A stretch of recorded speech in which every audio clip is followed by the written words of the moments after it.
Hello, hello, hello. All right, so this week we are talking about binge eating and how you can stop it. Right, first of all, I want to look at sort of like why we binge eat and how we're actually going to go about stopping this. And let's just frame binge eating a little bit. Because I think binge eating, when we think about that, we think about humongous quantities of food. But what I want to kind of go and just sort of say is when we're talking about binge eating, what I'm actually kind of talking about is yes, big quantities of food, but at the same time, a quantity of food that is sort of like disproportionate to what you consider a portion. Let's take something like a packet of hobnobs, and the reason why is because I really, really like hobnobs. And it's kind of like, and I'll explain. This is kind of like my sort of go-to default snack of choice, I guess. A disproportionate amount would be, I don't know, like maybe sort of like anything more than four, I guess, upwards. I'd probably say that's kind of like heading into sort of like the binge eating. I think anything sort of like two or three, that's kind of, that like is that a reasonable amount? I probably should look at the packet, really, shouldn't I? But anyway, I'll have a little look, and that's kind of what I have in my mind. So anyway, that's kind of what we're talking about. Anything that is disproportionate above what is considered sort of like a portion, and we'll consider that as sort of like binge eating, for the sake of this video. Okay, so first of all, there might be a couple of reasons why we actually do binge eat. The first reason might be it's just simply the stories that we tell ourselves. And I've just told myself that story actually. So if you're paying attention, I've just told myself a story. I just told myself the story of this is my go-to sort of snack of choice. And so if it's a story, it's a narrative that I already tell myself. The likelihood is that I'm going to do it. I'm simply going to continue and do it. Now, I could, if I wanted to, change that narrative and change up that story. My motivation to do that is relatively low, mainly because I don't actually have it or do like I don't actually sort of like eat like a packet of hobnobs or sort of like a disproportionate amount of hobnobs in response to sort of like a stressor all that often, to be honest with you. So I definitely don't see the benefit, the work that I need to put into sort of like change that narrative at this stage of my life. Not really that important. I'm probably not going to bother with it. There's other things in terms of the narrative the stories that I tell myself around sort of like confidence, self belief, and things like that I would pay more attention to at this stage, really. And the second reason why we might binge eat is a response to a stressor or a response to a set of circumstances that we look to self-soothe through binge eating. That could be an act that we take. So for today, what we're going to be looking at is not the narrative that we tell ourselves. If you've been watching this channel for a while, then that's something you've probably heard me speak about quite a lot. But today I want to be looking at the second one and our response to a certain set of situations around binge eating and how we're actually going to stop that. And that's what we're going to look at today. So step one, really. So first of all, let's actually look at why we binge eat. If you watched the video that I posted last week on why we do bad habits, that'll go into this in far more depth than I'm about to go into now. But basically, the premise is we create bad habits to help us cope with certain situations. Basically, what I'm talking about here is our response to something that has caused us some sort of cognitive pain, either having to think really hard about something, a stressful situation at work, some uni deadlines are coming up.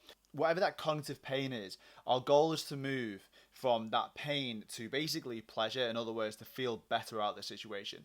And we will learn things to help us cope with that situation. Now, this is the back in the back habits video, just summarizing that. For this instance, one of those situations could be basically binge eating. In other words, eating more than what is considered a portion, and basically sort of like trying to make ourselves feel a little bit better about ourselves.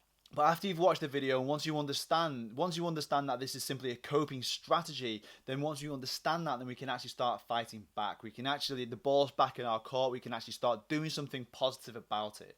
The very first thing we need to do is actually notice it happening. So what you need to do is become quite aware, self-aware of basically sort of like the behaviors that you're doing. And eating is quite an obvious one because you kind of the physical act of like shoving something in your face is quite an obvious thing.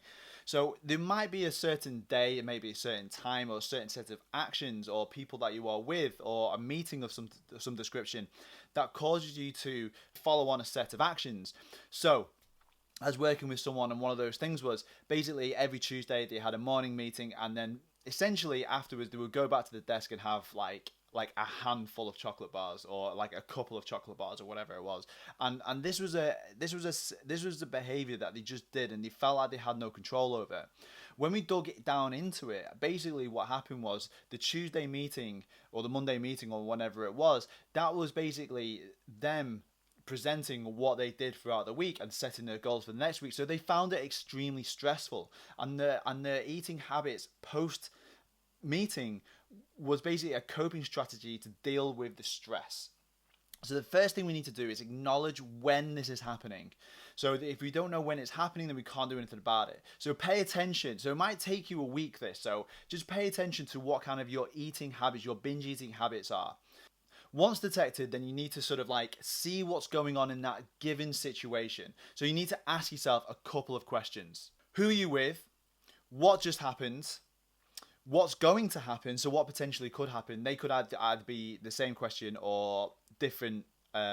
So a coping strategy might be like binge eating in order to cope with a situation that's coming your way.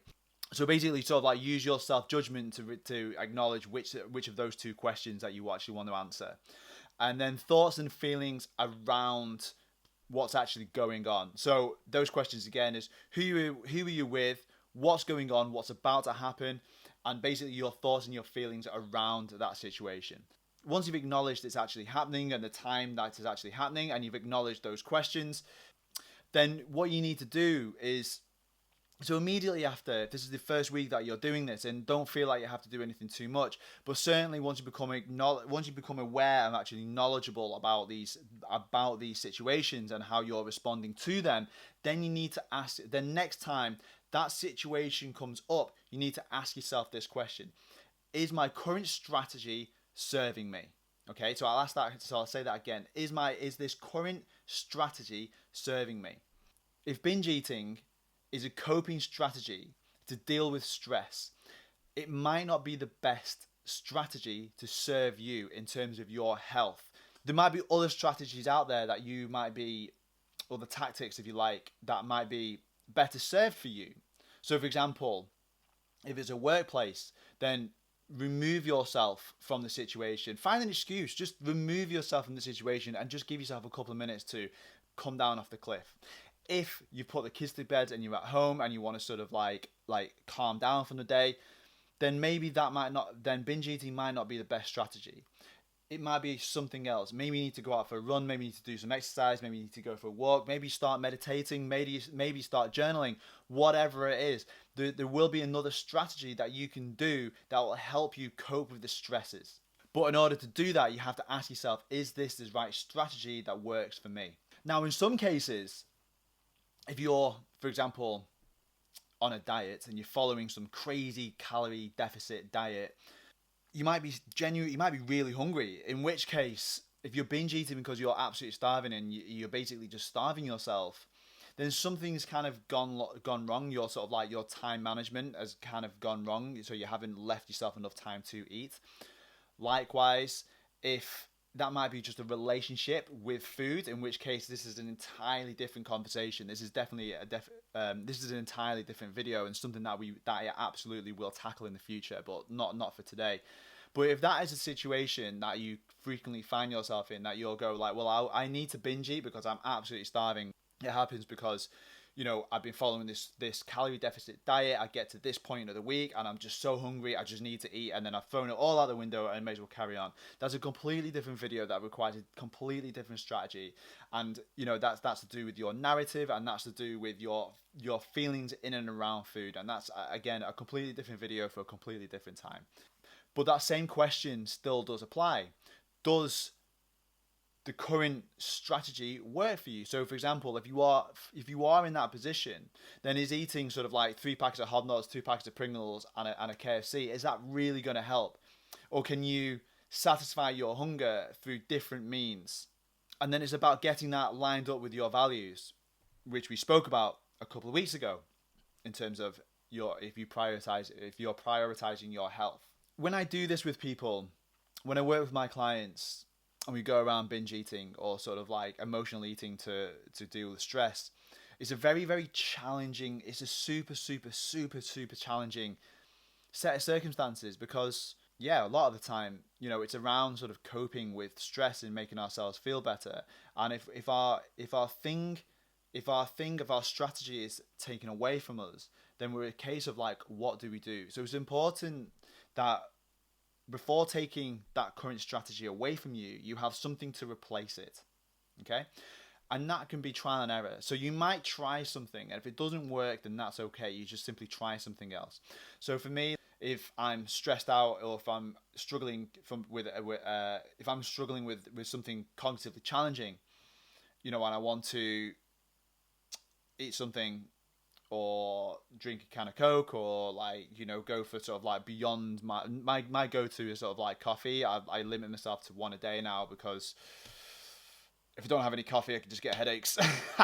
um, but I certainly don't need to be having a coffee every time I get stressed out. It just adds to the situation. But I'm quite good now at basically when I feel like I want to go and make a coffee, I acknowledge the fact that it's actually just a coping strategy, and I literally just sort of sit and I talk myself off the cliff. I sit with it, I sit with the discomfort, and then I move on. I will say it is uncomfortable, and when you first start, it is very, very challenging to do. But stick with it and find something that works for you, whether that be meditation, journaling, or whatever it is. You might need to remove yourself from the situation, but before you go ahead and remove something, make sure you've got some other strategy to cope with the stressful situation in place. Okay? Anyway, now it's over to you. So, those things again, acknowledge when it's happening. Make a note of who, when, what, and then finally ask yourself this question: does this action actually serve me? So good luck with that. Let me know how you get on. Let me know how you get on in the comments below, and I'll make sure that I write back. And I'll see you next week with another video.